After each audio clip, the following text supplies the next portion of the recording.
In this video, I'm going to show you how to make updates to your specific chapter pages. So for this video, we're going to make updates to the mid-con chapter. So the first thing we do is go down to the bottom of the page and log in. And everybody has their own login.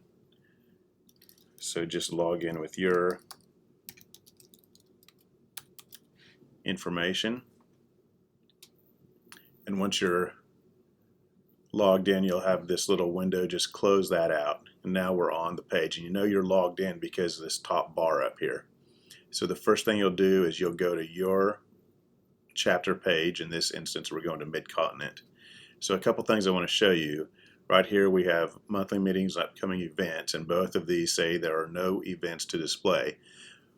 Well, that's because right now Mid-Continent does not have anything on their calendar. If we want to look at Houston real quick, we'll see that they do have some upcoming events on their calendar, and that's how it would display. Once a calendar event is entered, it automatically shows up in these sections, and we will talk about calendar events, how to add and delete them in a second video.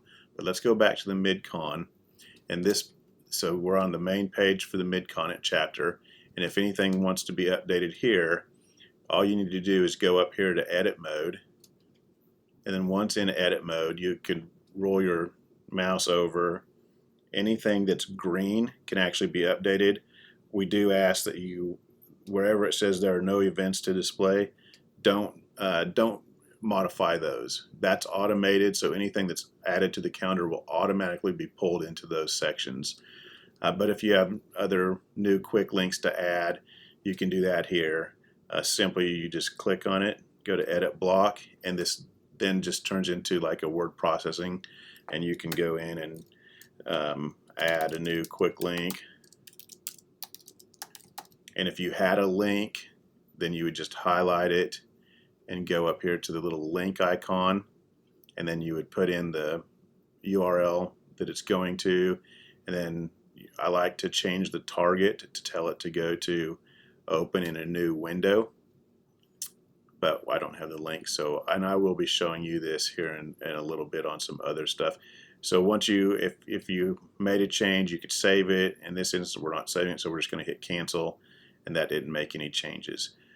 Let's go and look at some of the other pages here. We'll exit that, and on your contacts page, I imagine there could be some things to change here. So if you need to change anybody's information on your contact page, just go back into the edit mode.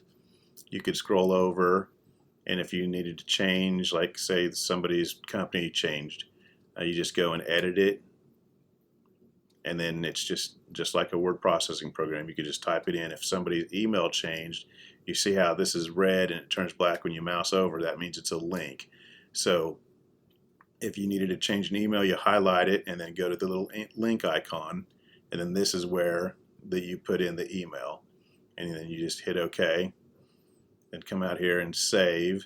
And then if you made any changes, always make sure you go up here to the green exit edit mode, click that, and then hit publish. Notice there's also save changes or discard changes.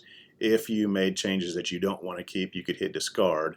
But if you made changes you want to keep, you hit publish, and it'll make those changes live on the website right there. So you have these other pages, membership. Again, you could modify this by going up to the edit mode, your monthly meetings information, newsletter.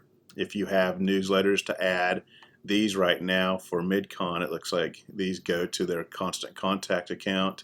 So if you wanted to add, say there's a new newsletter, you just go to edit mode and then click on edit, and then say it was further down and you had April, you just type in April, and then you would highlight it, go to your link, and then this again is where you would put your link in, change your target to new window, and then save it. And then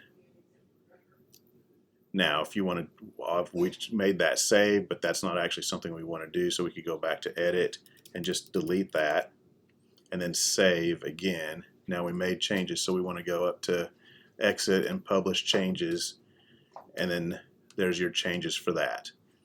So then we also have your presentations page. Some of you don't have presentations, but you add these the same way. You go to your edit.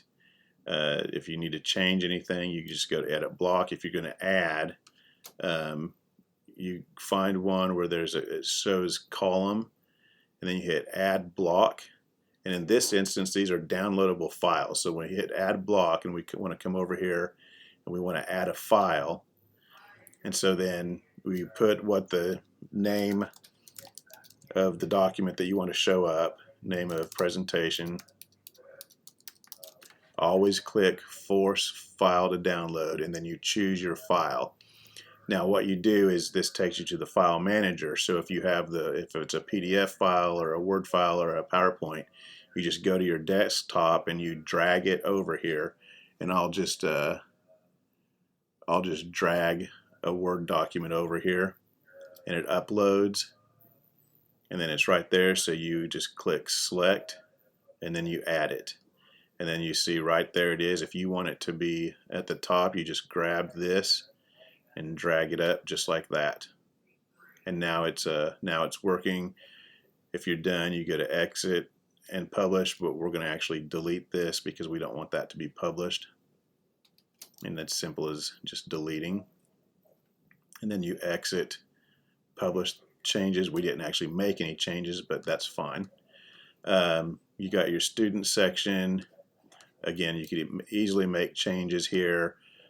Each of the logos goes to the student pages, or you could click on them over here, and scholarships. And again, updates are the same way. If you have any updates to make, go to edit mode and then make your updates and save. That pretty much covers this. We will have another video on the photo gallery and your calendar. But for this right now, this covers the basics of what you would be needing to change on any of your pages within your chapter. Once you're done making your changes, all you need to do is come up here and go to sign out, and now you're logged out and your changes are all made, and you're back just on the home page of the website.